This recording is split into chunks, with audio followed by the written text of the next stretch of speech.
All righty, ladies and gents, welcome to a live stream where today we're going to be focusing purely on promoting the Kick-Ass channel that has just surfaced in the last couple of weeks on YouTube. That, of course, being none other than Mr. Todd Hutchins. Toddzilla has his own YouTube channel, so like I did for John Brzenk the other day, we're going to do that for you guys. I'm going to bring up the live subscriber count for Toddzilla, which as of right now is sitting 1,280. That's where we've begun today. So we're going to see how many people we can add to that. Whoa. I just got to make sure I'm not doubling up on audio there. Apologies for that feedback. But guys, I'm going to hang out with you guys for a bit. I'm going to answer some of your questions. G'day, Arm Wrestling Gamer. Yo, thanks for tuning in, brother. Good to see you here. I'm going to share the count right now on Todzilla's. Let me just get this share screen going. All right, there we go. We have the share up now. We can see 1,280 is the subscriber count for Toddzilla. Todd Hutchins, excellence, not victory. I personally think he needs to change that username. Todd, that's too hard for us to find. That's literally too hard for us to find. But anyway, as you guys come in, I thought it's like a might have chatted to a bunch of you earlier today as I was on with the Fix crew. We had a good chat. We talked about everything. There's so much coming up at the moment. So there's kind of like there's a lot we can talk about today. But anyway, I just kind of wanted to let this one go where it goes. We'll see where it does end up. And then we got Arm Wars coming up. We got John Brzenk, the Dimitri Kachan coming up. David Chapman, how are you, brother? Thanks for coming in. As we getting more people, his channel should just be Toddzilla. I agree. Plain old Toddzilla. Sap the B, man, coming in with the first super chat. Thank you so much. $2.99. Sap the B. John mentioned 4 names. Who wins in those matches? Oh my goodness, juicy subject straight off the bat there. Sap the B. I like that, man. First of all, before I get to the specific matches, let me just see if I can fix this lighting a bit. Hopefully you guys can see me right. Anyway, we have already gone up 10 subs. Yes, I just realized Todd Hutchins has already gone up 10 subs since we've started. Good on you guys, the 10 people that have gone and subscribed. I like it. I want to get Todd to at least 2,000 by the end of this live. Okay, that's the goal. So I need you guys to spread the word. Send people out there to this video so we can talk about Todd. And then ultimately to Todd's channel. We want to get him to 2,000 at least by the end of this. That's the goal. So I'm going to stick around for a while and talk about that. But Sap the B has just come in with a super chat, raised a really cool question about John Brzenk naming 4 names. I think that were Paul Lynn, RVJ, Zaloyev, and who else was there? There was one more. RVJ, Paul Lynn. Who else? I'm missing one. Remind me who it was. But anyway, John Brzenk has called out 4 people's names on the list that he wants to hunt down and defeat. I'll tell you right now that it's so cool to see John back, just excited about the sport. John's, of course, got his YouTube channel now, which I think in the space of 4 days, we've taken, as an arm wrestling community, we've got John to 13.5, 14, maybe 15,000 by the time we're at now, which is awesome. John is the man in every respect of the sport. Every word he says, we want to hear it. His opinion is the most interesting opinion, I think, out of anyone's opinion. He's the only man in the world that can truly give us an updated and a credible opinion on what it is to be at that elite level of the sport. So, John, it's awesome. But in terms of who wins those matches, John against Paul Lynn, I think John's the certain favorite. John against RVJ, that's a good match. That's a really good match. Both those guys got monstrously strong hands, wrist flexion, pronation. Neither of them are particularly side pressure based guys. They would just be a straight up war. I think John and RVJ would be amazing. I would love to see it. And John v. Zaloyev. Well, John has toyed with Zaloyev in the past. in the years gone by. Last time they faced, I think it was 2000 and maybe 2015. John beat Zoloyev, the Russian A1. He even missed the jump. Zoloyev forced the hook, and John just went, nah, and just top rolled, can opened him outside move, beautifully executed in the strap to win. So I'd have to say John will beat Zoloyev quite certainty. And I forget who the fourth person was. So let me know. Sap the P, let me know. I forget. Remind me who that fourth person was. But anyway, ladies and gents, the main reason we're here today is to talk about Todd Hutchins. If you haven't seen his epic prediction of how the match between myself and Lachlan will go, please do check it out. I pinned the comment that will take you to that video. So make sure you click that video, go subscribe later on at the end of this live at least. And watch, it's like a 24-minute prediction video, which sounds long, but trust me, you'll wish it went longer. The reason being, it is hilarious. Someone just reminded me, Sap the B, thank you. It was Dimitri. Yeah, of course. John's facing Dimitri on the first, so naturally he wants to face him and take care of him, which will be an incredibly good match. Dimitri podiumed in the Russian Nationals, podiumed at the Europeans, and has podiumed at WAF Worlds at 100 kilos. Dude's legit. So it's going to be epic. But yeah, back to Todd. Todd's prediction. His prediction show was so good, you will be in absolute stitches laughing at your ass off. Like, he's, I don't know who was sitting there with him. I forget the name of the guy, but this dude that was sitting there listening to Todd just be Todd was absolutely losing it hysterically with laughter. It's just phenomenal. Plus, Todd Hutchins predicts that I'll win 6-0. Sorry to let the cat out of the bag there, but that's what he does.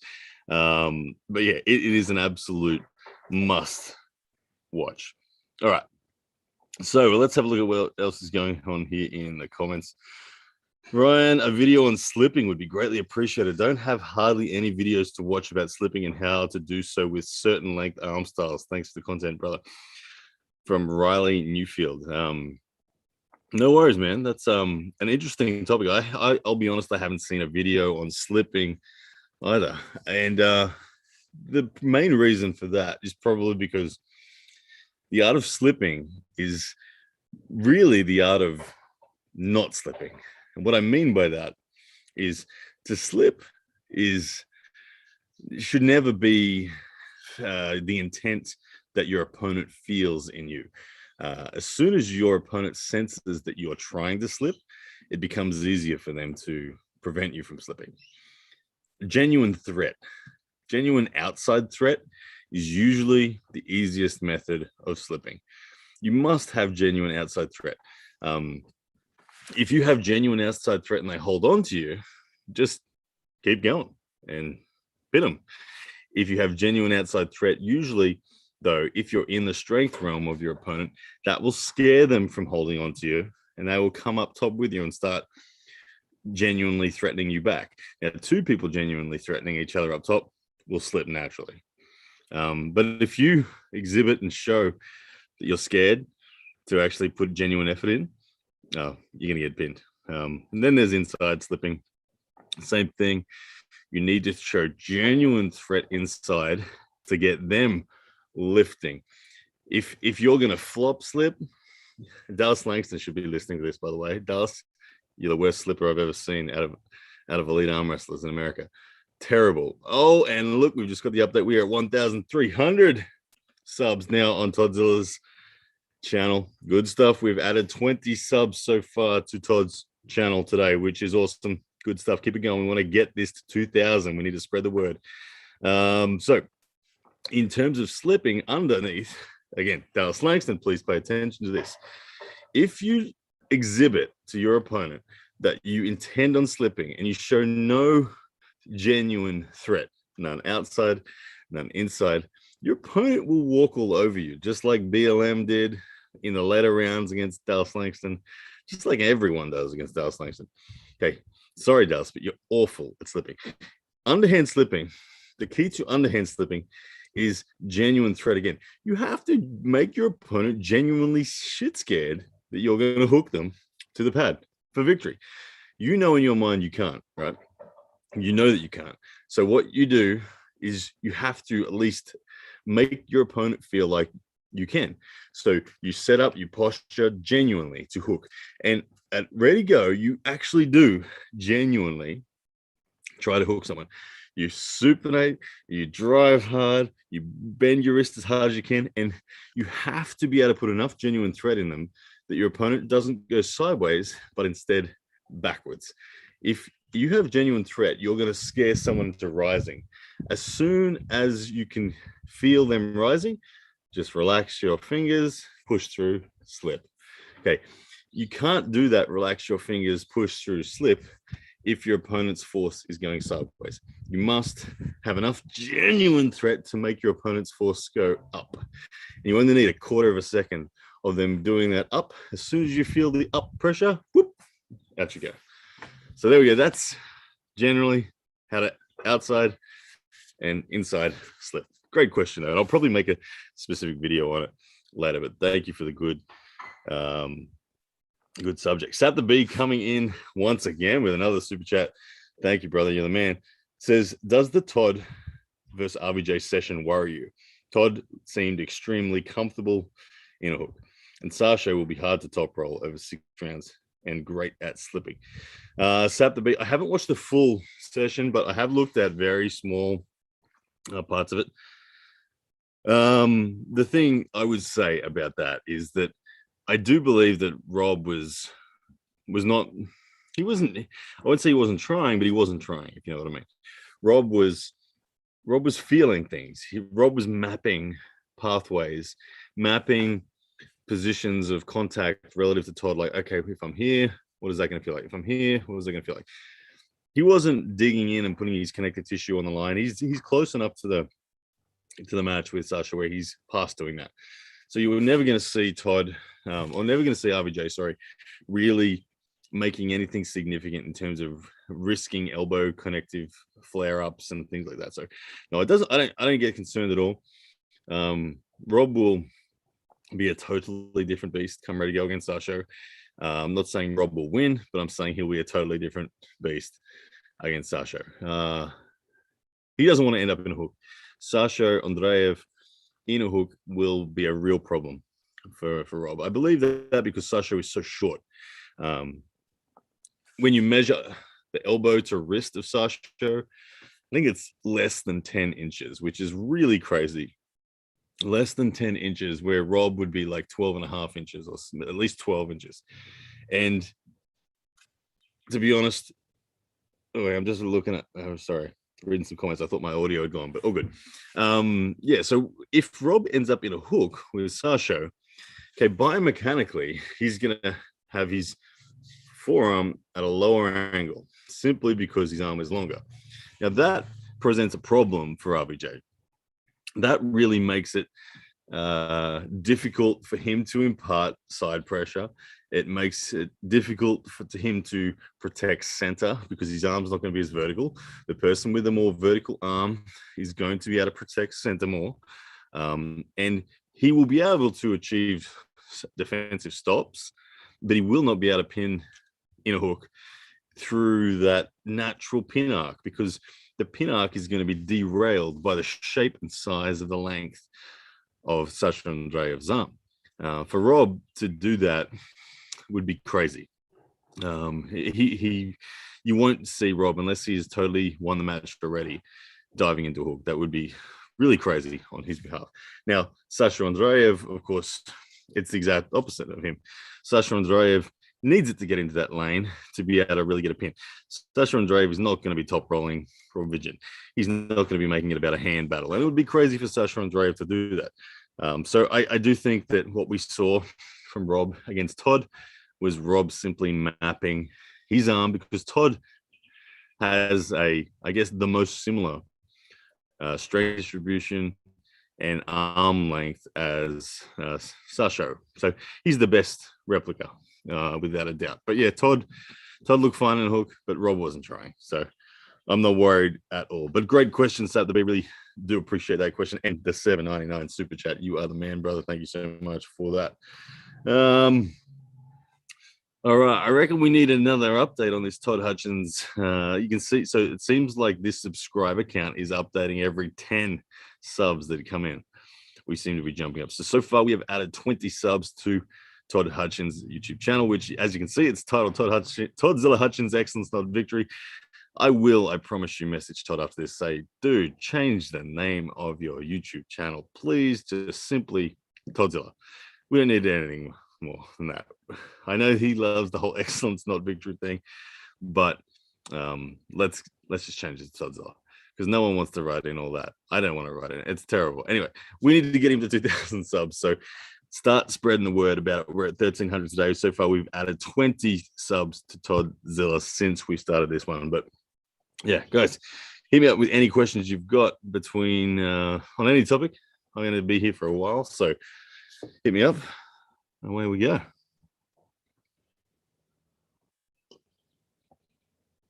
Don't mind me as I have a drink. Oh, and speak of the devil, we have ticked up to 1,310. Todd Hutchins, of course, being really instrumental in my journey. Todd was someone who I trained under directly for about almost a year and a half. Set my foundation of strength training.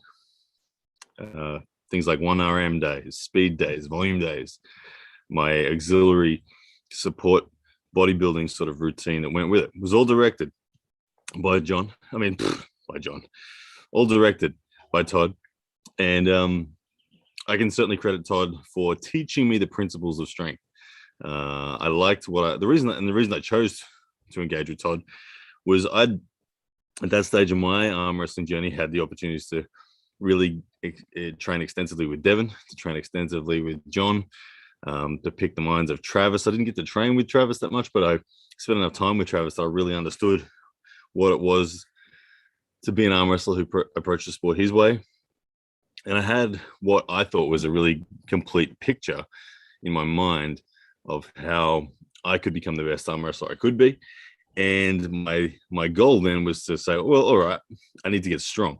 And when I thought of who in the world is good at just getting strong, Todd Hutchins was the man who came to mind.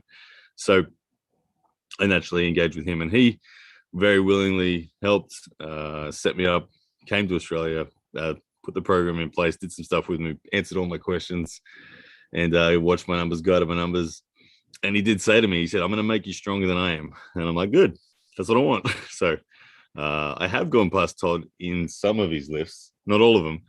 Some of his lifts I've gone past. So I am just dying to get the chance to go and pull properly. But that's the kind of story behind who and why Toddzilla is to me. So let's have a look now at some of the questions that are in here. All right, what do we got? David Chapman Arm Wrestling. Who do you want as your first international match once everything opens up? Oh man, David Chapman. My goodness, what a question. If I had absolute free reign, oh my goodness, there are a number of people that I would like to pull. Right now, it'll be Hadzamurat Zoloev. That's who I'd like to pull. I would love to pull Zoloev. I think Zoloev, the way Zoloev beat Todd Hutchins, I'd think we're talking about Todd Hutchins, and me being a somewhat of a student of Todd Hutchins, man, I'd love to have a crack against Zoloev and show Todd Hutchins that some technique and variety could have been useful. But yeah, I'd love to pull Zoloev. Other people high up on the list for me, I'd love to pull Paul Lynn. I'd love to pull John Brzenk. I'd love to pull Michael Todd. I've never touched Michael Todd's hand. I'd love to. Man, the European monsters. I was meant to face Iraklis Irakashvili. I was invited for that match. I couldn't take it, so Dan Mosier was the next invite. He took it, obviously. I'd love to pull. So subsequently, I'd love to pull Irakli. But man, if I could choose anyone, it would be Zoloev. That's who I'd like to pull most. But great question. Thank you so much. Sat the B with another super chat. Let's have a look. Why is it that after 40 years, North America is still looking at John to be the best at middleweight? No new name seems to be able to beat Zoloev/Sasho. Well, John's just a weirdo. He's got that weirdo freak factor, that genetic. He's genuinely a genetic anomaly, I think. So it's no surprise that we keep calling on him. And now that he's got the bug again and he's excited again, it is what it is. But Paul Lynn, give Paul Lynn time. Like, we'll see what Paul Lynn does against John. I think Paul Lynn is one of the guys in that middleweight category that's truly emerging. Dan Mosier is great and he's strong, but it shows that Dan Mosier's missing the game in terms of table variations and technique options that he's got. If you know how to derail Dan, there's nothing Dan can do, as Irakli showed. So I think Paul Lynn has a lot more versatility. I think Paul Lynn would have done better against Irakli than Dan did. I think Paul Lynn is, for me, the most promising middleweight out of North America, and we'll see where he goes with the future. I think he's such a good dude and he's such a consistent worker that he's going to get the results. I got a lot of faith in Paul Lynn, for sure. Palin comes in with a super chat, $2 super chat, saying, "What's your name? Blue? I don't know." Thank you, Palin, for the $2 super chat. I appreciate that, man. And we're at 1310 subscribers for Todd Hutchins. And going back and looking at some of the other comments, you're still pulling the winner of John versus Paul. Yeah, I'm still invited, but it's very dependent on travel restrictions. So December, I have the possibility of pulling against the winner of John v. Paul, which I will absolutely, with open arms, take if I am able to get there. I've expressed to Travis, I've expressed to John, I've expressed to Paul that, yes, I would like to, but they're all very aware that the current travel restrictions are very, very tight. And if it was as of right now, I would not be able to go. But maybe anything seems possible on that. And I'm not holding my breath. But yes, is kind of the answer in that respect. What else we got? People said the other guy John called out was Brendan Elsesser. That's cool. Brendan Elsesser is in good form as we tick up to 1,320 subs. There we go. We've added 40 subs so far to Todd Hutchins' YouTube channel. If you haven't already, please do go and subscribe to Todd Hutchins as he ticks up to 1,320. Todd Hutchins doing well in the world of YouTube. All right. And I will, as I mentioned, get his YouTube channel name updated. Thoughts on Devin Larry Wheels from Red Handed. Go and check out my previous video. I put out a breakdown today on that. So I give you a good detailed thoughts there. But it's just good to see Devin back in his realm. Good to see Larry back arm wrestling. Yeah, good stuff all around. But go check out that breakdown and you'll see my answer thoroughly to that. Sap the B, man, you are crushing it today. Another super chat comes in. Thank you, brother. Really appreciate it. Sap the B with another $5 super chat. Says, how to develop a hand-controlled top roll like John? Good question. I can't top roll without applying a lot of back pressure. I really want to develop a John-like top roll. Great question. Now, I've trained with John, and John has a very specific method of table time, and I'll try to demonstrate it without an opponent here. It's going to be a little tricky, but when John gets to the table, okay, John will always take a grip where he looks for balance with his opponent. John could take a deep grip and crush most of his training opponents. He could take a deep grip and just say, no. John finds the perfect depth with his opponent that he finds it difficult to cup. Okay, John always cups first. Okay, John very rarely leaves his cup behind and goes with the posting pronation priority. Okay, well, John once talked about with me what makes a top roll good. And to illustrate that point, I'll share with you what John shared with me about what makes a top roll bad. A bad top roll is when you lift and twist, and that's effectively all you're doing. Back pressure and pronation. Lift and twist is only two effective muscle groups that are being employed as part of your top roll. So lift and twist is a no-no.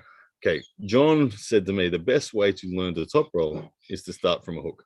Literally start in a hook with someone and then work out what muscle groups are required in order to successfully top roll from here. If you're in a hook, lifting and twisting will not get you out. You're going to be stuck in there. Someone's supination and someone's side pressure is going to be too much. But if you're in a hook, you want to chop, you want to cup, you want to drag, you want to pronate, you want to lift, and you want to rise.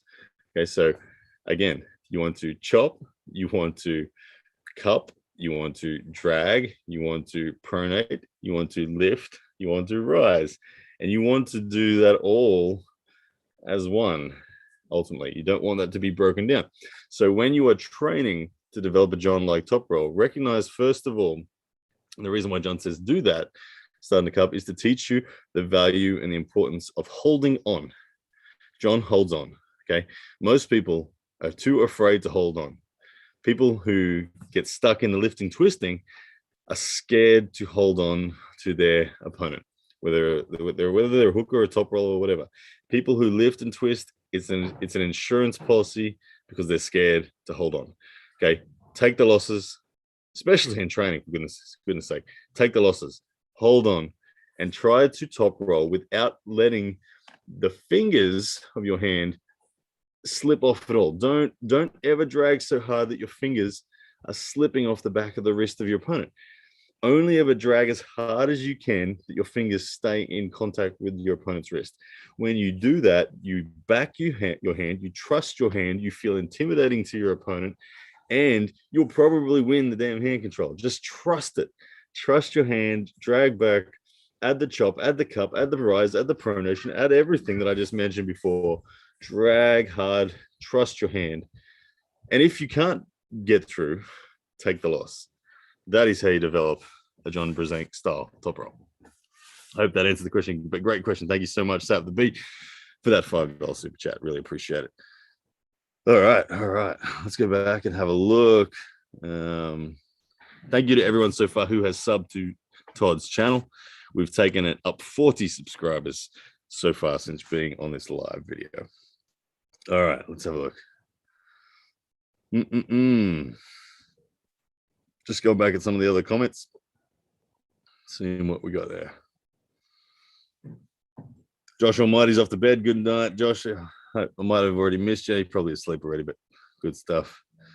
How much can I shoulder press? David Kotlow asks. Not a lot. Shoulder pressing is done for me as part of a routine of health, as opposed to chasing numbers. I don't try to be strong there. I just try to make my shoulders feel good. All I want to be strong at is arm wrestling.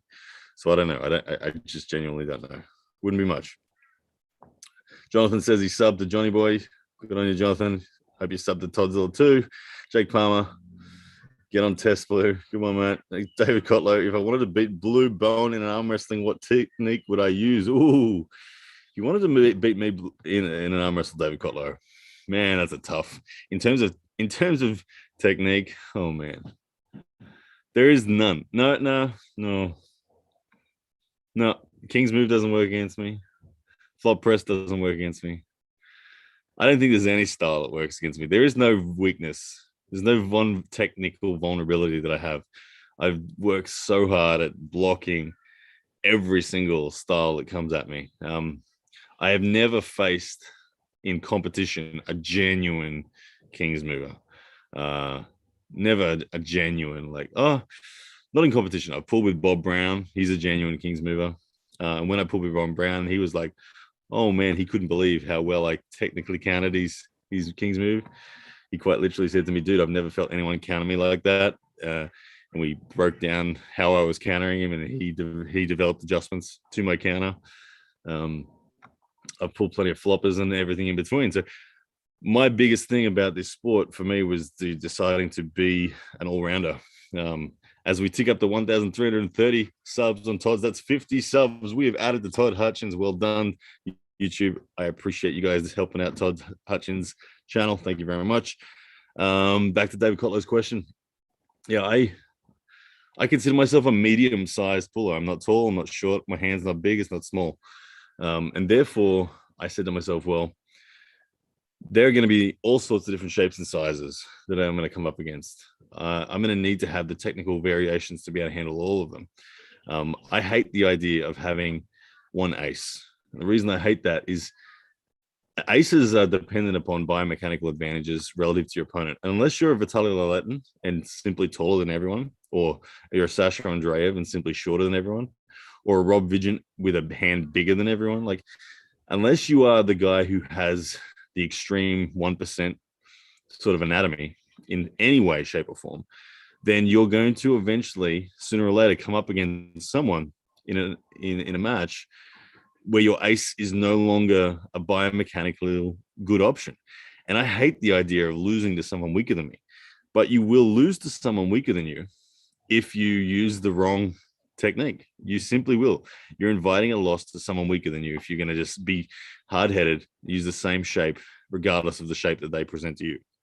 So I'm very much dedicated to being an all-round technician and having the counter to every shape and size that I'll ever come up against. That's why I do well in super matches.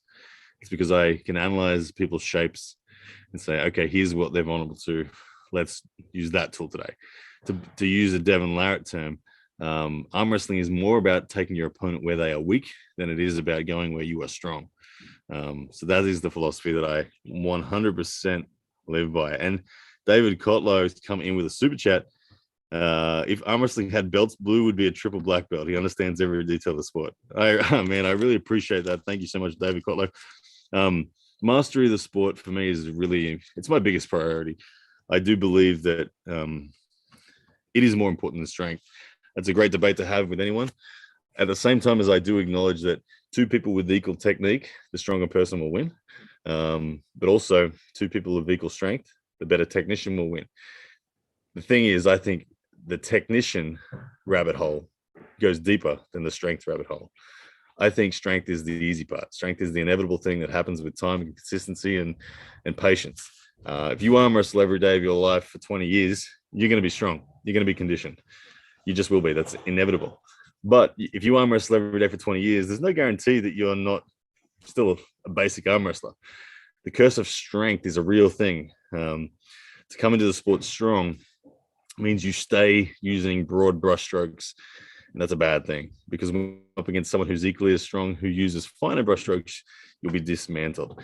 It's why Larry Wheels still struggles against people that are smaller than him, that are clearly not as strong as him, is because he's still using broad brushstrokes and he's trying to refine. But yeah, I really do appreciate that, David. It's everything I'm trying to be. Is just a better technician. But thank you very much. All right, I'm going to go back and look at some other comments. What do we got? All right, just scrolling back up a bit.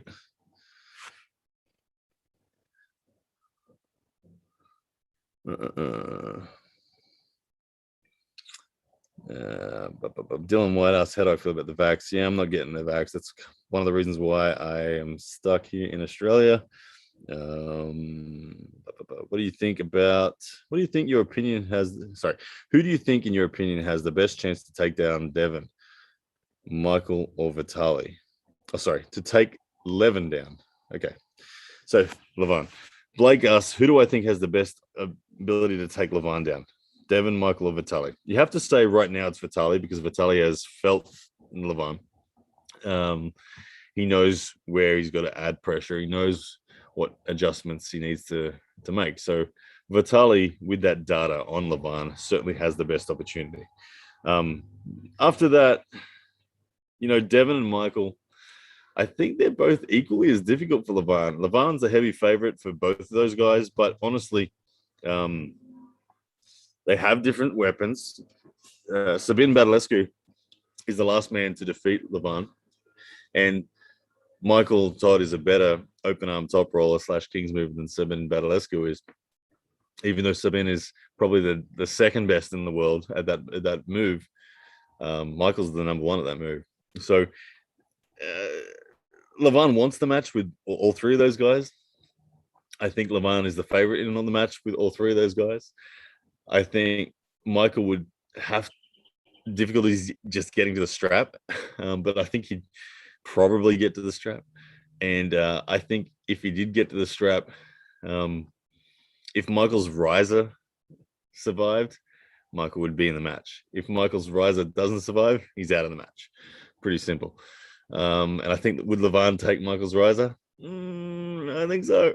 At the moment, I think so. So that's kind of where I see Michael. Now, Devin against Levon. Again, could Devin slip against Levon? I don't think so. I think Devin would have to go back to 2008 version of Devin and put his shoulder forward and hook. And the question then becomes, does Devin have the elbow integrity, shoulder integrity to withstand the side pressure surge from center that Levon would deliver? And you have to say no.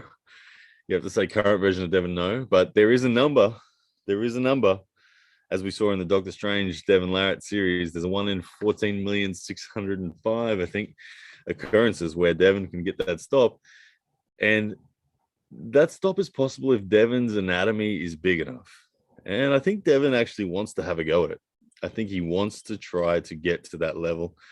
And he wants to see what he can do. So when I last spoke to Devin on a live stream, I asked him, Devin, are you going above 300 pounds in preparation for Levon? And he said, oh, yeah, absolutely. Without question, he's going above 300 pounds. So Devin Larratt will go beyond 300 pounds, up into that lofty realm of the Devin Larratt we have never seen before. As we tick up to 1,340 subs, that is what we start at 1,280. So we had 60 subs now that we have contributed to Todd Hutchins subscribe account. Thank you everyone so far that has done that. Really appreciate the love. Please continue to share the word about Todd Hutchins' YouTube channel. We want to get it out there and growing as much as you can. He's a legend of the sport in the middleweight category in particular. Side pressure king, you know him. We've got him to 1,340. Well done. I appreciate that, guys. So back to that question. I think Vitali's the most likely. I think a 330-pound Devin's the next most likely. And I think a 310-pound Michael's pretty decent as well. They're all badass and they all have a decent opportunity. But Levon is the favorite in every single one of those matches, without a doubt. All right. Let's have a look at some more comments. Sap the B with a $2.99 super chat says, Devin says, don't hold on. John says, control. Who's right? Well, we know who the GOAT is. We know who has a better top roll out of Devin and John. So John is right. Devin described, okay, to answer that question, Sap the B. Devin, you can dig up quotes from Devin where Devin says John's wrist flexion is the strongest wrist flexion in the history of wrist flexion. Okay. The reason why John's pronation looks so amazing is because his wrist flexion is strong, and it's significantly stronger than anyone else's you felt. So if you're not the strongest guy on the table in your opponent, yeah, not holding on is good because it'll get you to the strap, and then the strap will hold on for you. But as like I said before about slipping, you need genuine threat still. Absolutely. And if the amount of times John's gripped low on someone and just said, guess what? I'm cupping you in. What are you going to do now? Countless times in history. Go and look at the way that John beat Marcio Barboza in the final 2000 WAL 2015. Spectacular. Low grip, cup, top roll from there. Really, really cool. All right, let's have a look again. Travis Jones says, this is fantastic. Thank you, Travis. I appreciate the support, man. I just really wanted to jump on today and have a chat, just say good day. And I thought, well, why the hell not have a chat whilst promoting some other YouTube channels out there that need to be bigger than they are. 1,340 is not enough subs for someone of Todd Hutchins' significance in the sport. So every one of you today, I know that everyone on here is already subscribed. There's probably a few that aren't subscribed yet that when I do end this live stream, we'll immediately jump over and subscribe. But what I need you to all do, everyone in here, is to let someone else know and say to them, hey, let's get this going. Let's get Toddzilla up to John. Can Toddzilla catch John? I think he should be able to. Toddzilla is just as interesting as John when it comes to his opinion. He's hilarious. He's freaking strong. His insights into the sport are amazingly entertaining. He needs more subscribers, and he's willing and keen to put out content regularly. So absolutely, this is fantastic. I agree. It's fantastic that we're getting more and more of the world's best arm wrestlers into the YouTube space. So we as fans and other athletes can be entertained, taught, and just get the opportunity to see insights into how they prepare for whatever it is that's coming up next for them. So, yes, please, everyone go and subscribe if you haven't already. And please tell as many people about it as you can so we can get the numbers growing nicely. All right. David Colo asks, how do you have such heavy side pressure and not get a sore brachialis? David Cotlow, this sport will hurt forever. Welcome to arm wrestling. It's just that I've been doing it for longer, consistently, using good methods, as like I said, guided by Todd. And I'm very patient. And patience, it just builds up. Now I can do 80, 85, whatever it is, kilos side pressure on my elbow. And that's how much it takes for my brachialis to flare. And trust me, it flares. It really, really does. But yeah, the first side pressure 1RM I ever did under Todd was 35 kilos. So that will give you some perspective. I've gone from 35 to 85 now. Way beyond the 44% gain that I used to be excited about. But yeah, patience, consistency, brother. That's all it is. Let's have a look. Who wins 250-pound pancake diet, RVJ or Hermes? I get Hermes. Way too explosive for RVJ. Rick Stone, how much should I bet on Lachlan? Rick Stone, you should bet on Lachlan as much as you are comfortable with your wife being upset that you wasted on nothing. My advice to you is go and ask Todd Hutchins how this match will play out by clicking the link that I have pinned and watching that video, then subscribing to Todd. Todd puts it perfectly. And just in case you didn't know, he predicts me to win 6-0. Yeah. But yeah, go and watch his logic. It's exceptional. Sap the B. He's back again, man. Killing it. Thank you, brother. Sap the B says, what is the secret to Todd's hook? Is it genetic? Okay.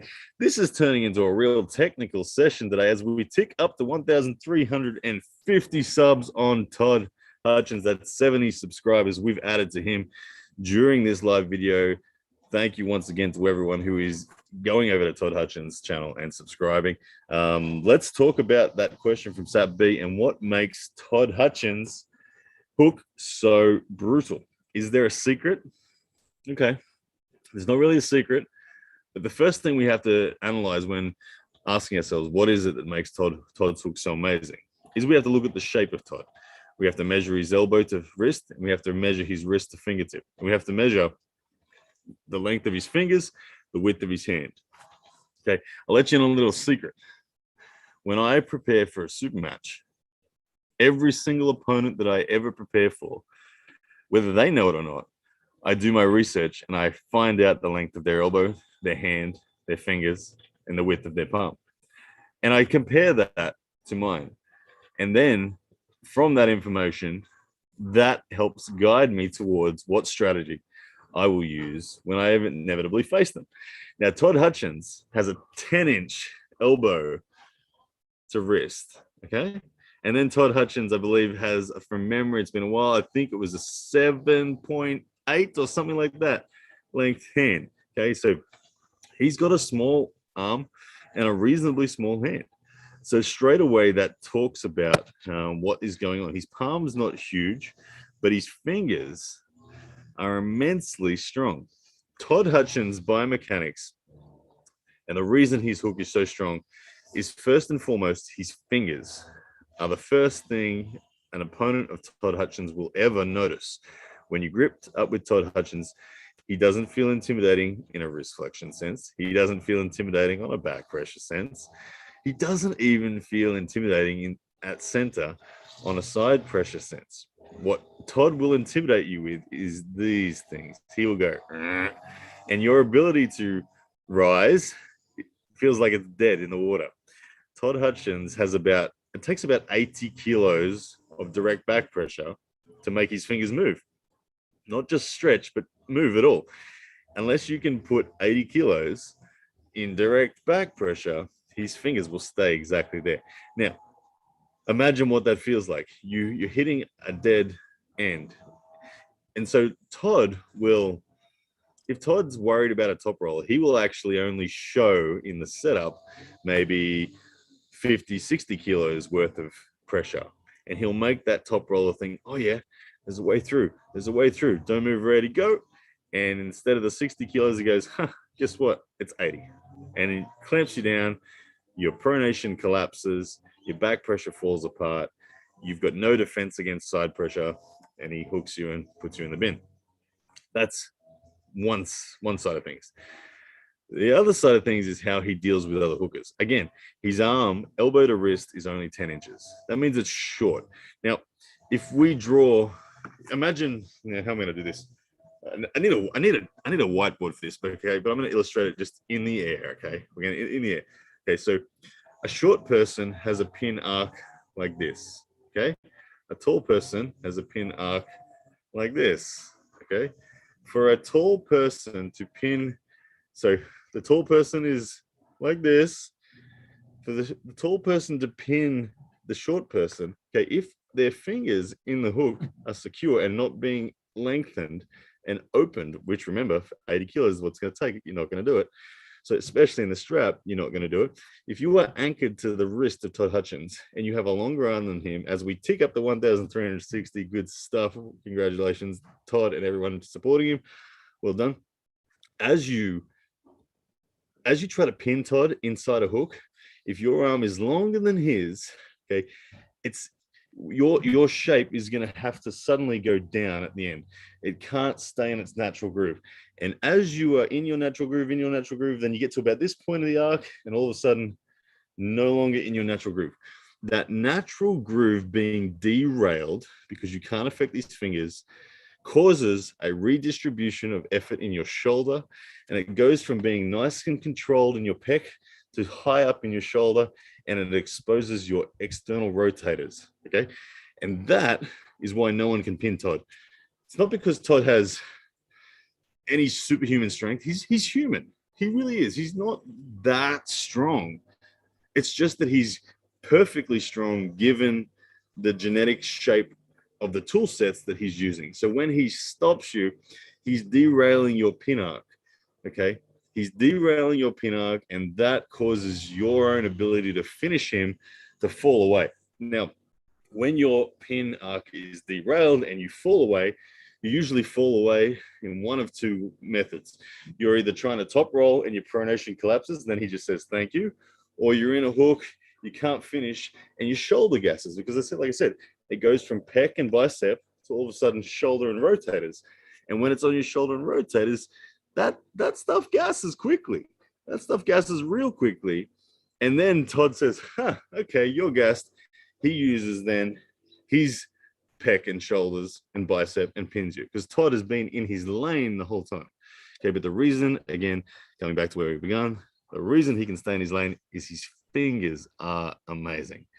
Fingers first for Todd. There we go. Thank you for that super chat. Hope that answered the question. Let me see. Step the B. Yeah. $2.99. What's the secret to Todd's hook? That's the secret. Sorry about the lighting here, guys, by the way. And the small screen, trying to watch all that technique that I was showing you there, the small little screen at the top would have been really hard for you guys to see it. But anyway, let's have a look now at some of the comments. Sweden Arm Wrestling TV, Kriegy in the house says, Aussie Arm Wrestler, what's up? Getting 2K subs with a bang. Oh, we got the Aussie Arm Wrestler in here too. Oh, yeah. What's up, everybody? Jake Ward. Good on you, brother. Jake Ward, good man. Please do go and subscribe to Aussie Arm Wrestler. I might do one of these for your channel next, brother, I reckon. Let's have a look. George Goulding says, do you tend to avoid questions on PEDs, so I won't ask anymore? Yeah, look, it's not something that I'm going to be keen to talk about over and over and over again. I've done it once before. You can ask someone to send you a link. Sorry, I've got to eat this chocolate. It's melting. The sun is creeping in.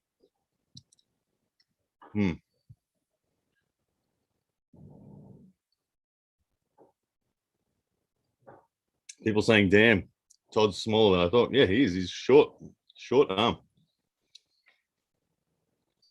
The hunter asks, what middleweight do you think would do the best against Devin Larratt in a match?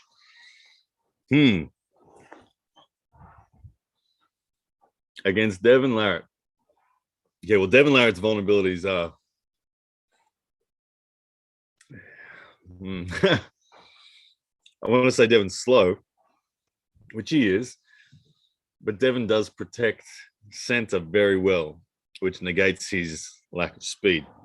So Devin Larratt is slow.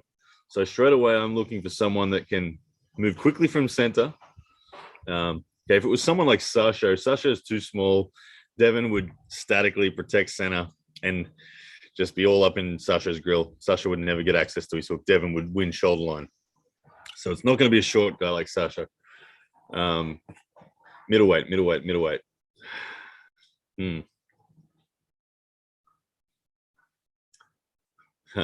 Well, there is, of course, the old footage of Danny Tesh. If you haven't seen it, Danny Tesh pinning Devin Larratt in a nice hook war, but we won't go there.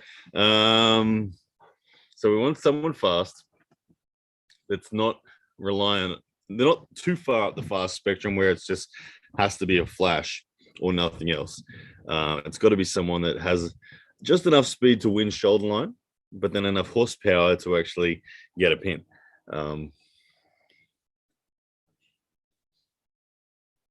Like Devin against RVJ, no, RVJ couldn't do it.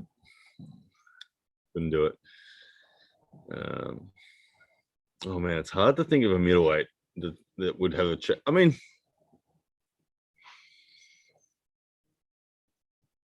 it's really hard to think of a middleweight. At the end of the day, I'm going to have a super match with Devin when I'm 40 and he's 50. We've already agreed on it. It's only 3.5 years away. We've agreed to have a super match. Devin Larratt, myself, 40 versus 50. I think I'm going to be at around my peak by then. I just suspect that I'm going to be really strong by then. And so I hope to be able to beat Devin come that day. But anyway, that should be a good one. So I don't know. There's not many middleweights out there that could really do much to Devin. Travis Jones says, thank you for watching my son's video before. Have you been holding back on Lachlan in practice? Is that how you know you can win? More than welcome, Travis Jones. Yeah, it was good fun video. The boys look like they're killers. Lots of fun on the table there too. So thank you for the support, man. I really appreciate that. And answering your question about Lachlan.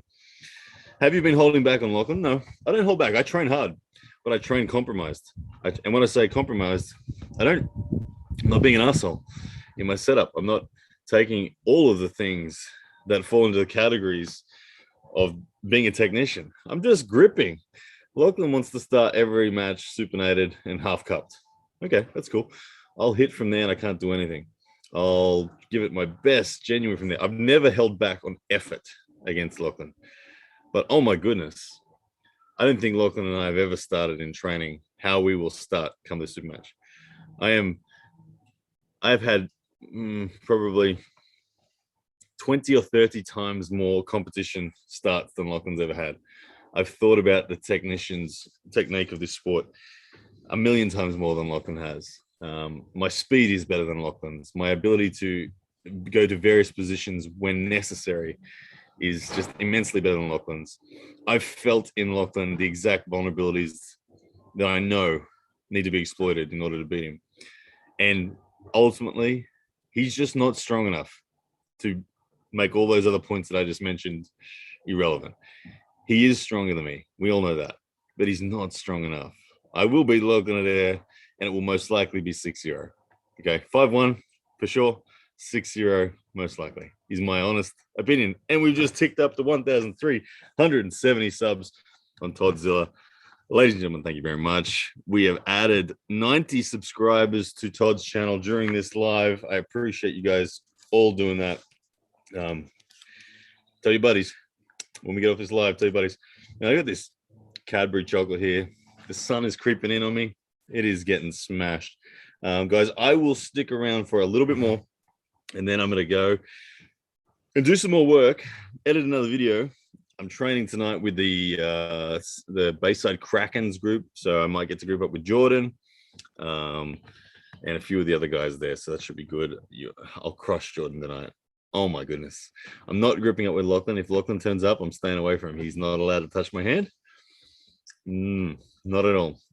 He doesn't get to feel anything from me until we're ready to go.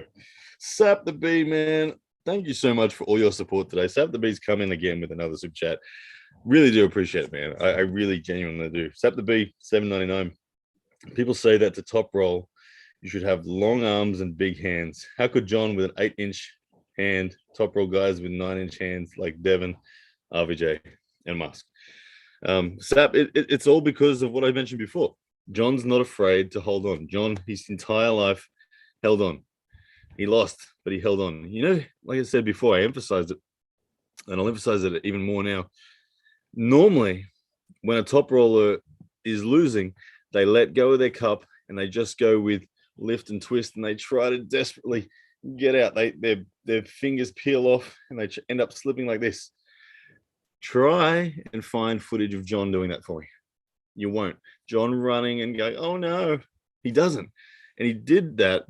He doesn't do that as we tick up to 1,380. Yes, we've made 100 subs today. Well done on Toddzilla.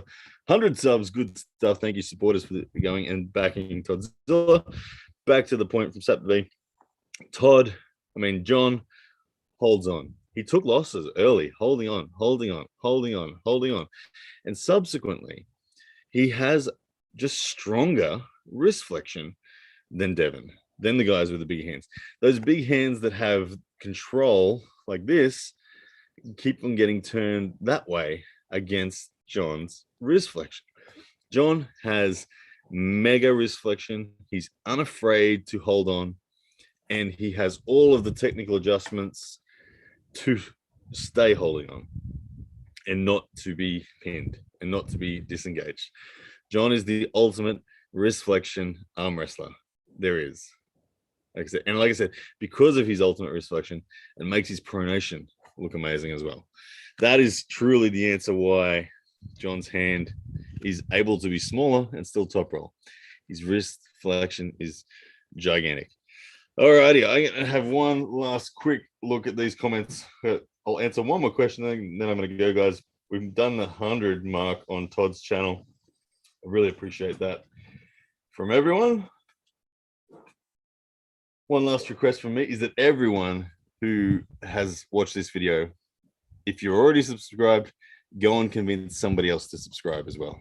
Okay, before you go to bed tonight, make sure someone who isn't subscribed to Todd is subscribed to Todd, and then we'll get that snowball effect going.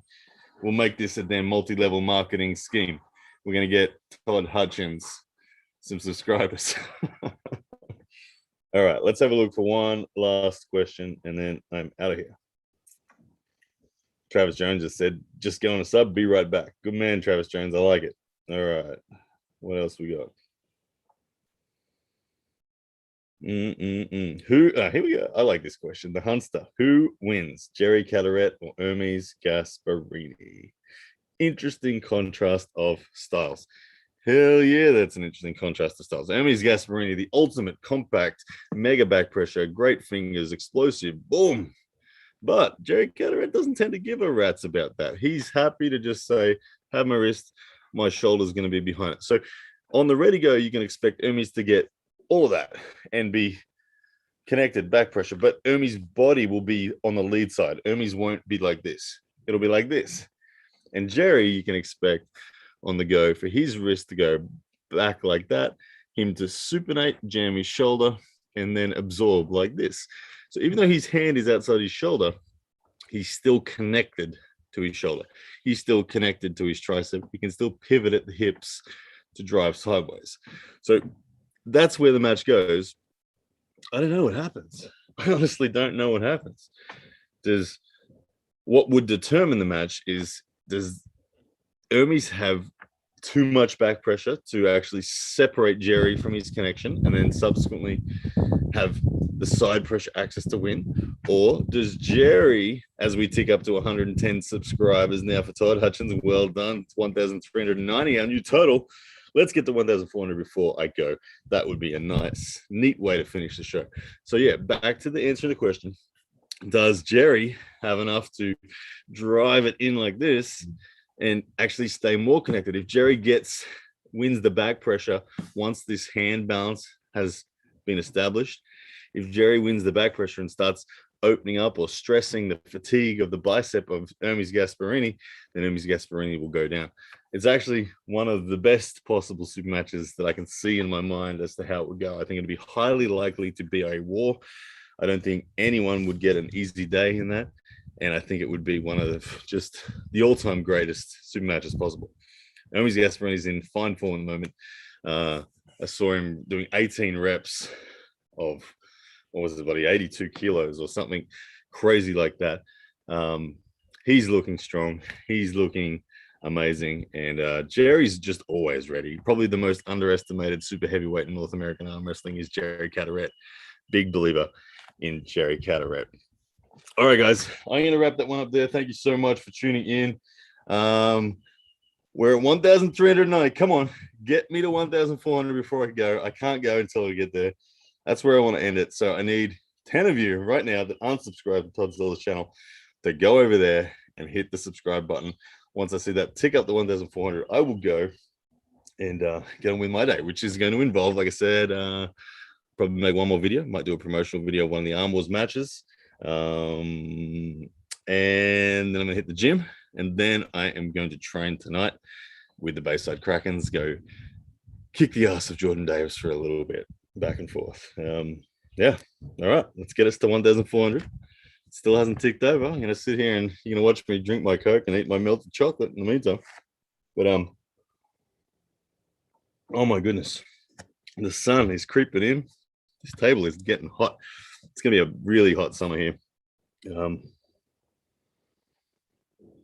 If and when the Australian borders open, okay, just want to put the call out there. I don't care who you are. If you're an elite arm wrestler, just any elite arm wrestler that's above 80 kilos, elite, like elite 80, or elite 85, or elite 90, or anyone above that that wants to come to Australia, once the borders are possible, so keep checking, the first elite arm wrestler that contacts me and says, I want to come to Australia in 2 weeks' time to face you in a super match, Ryan, I will pay for your travel to come. But you got to be an elite.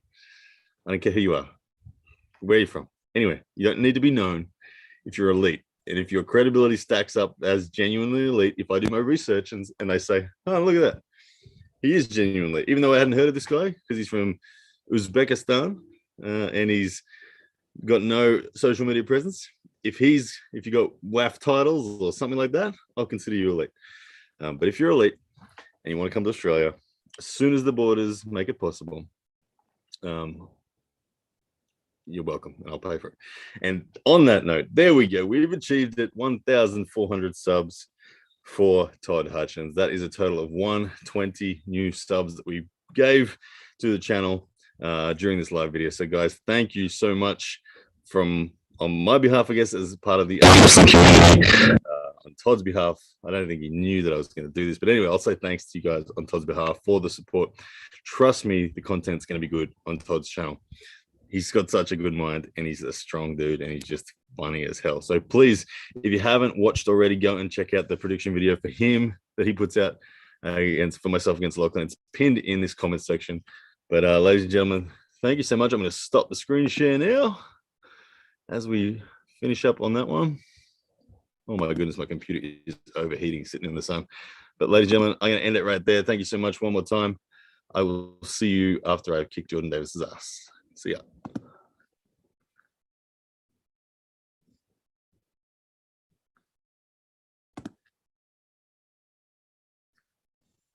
Still trying to end. I have no idea if it's ended. I've clicked it.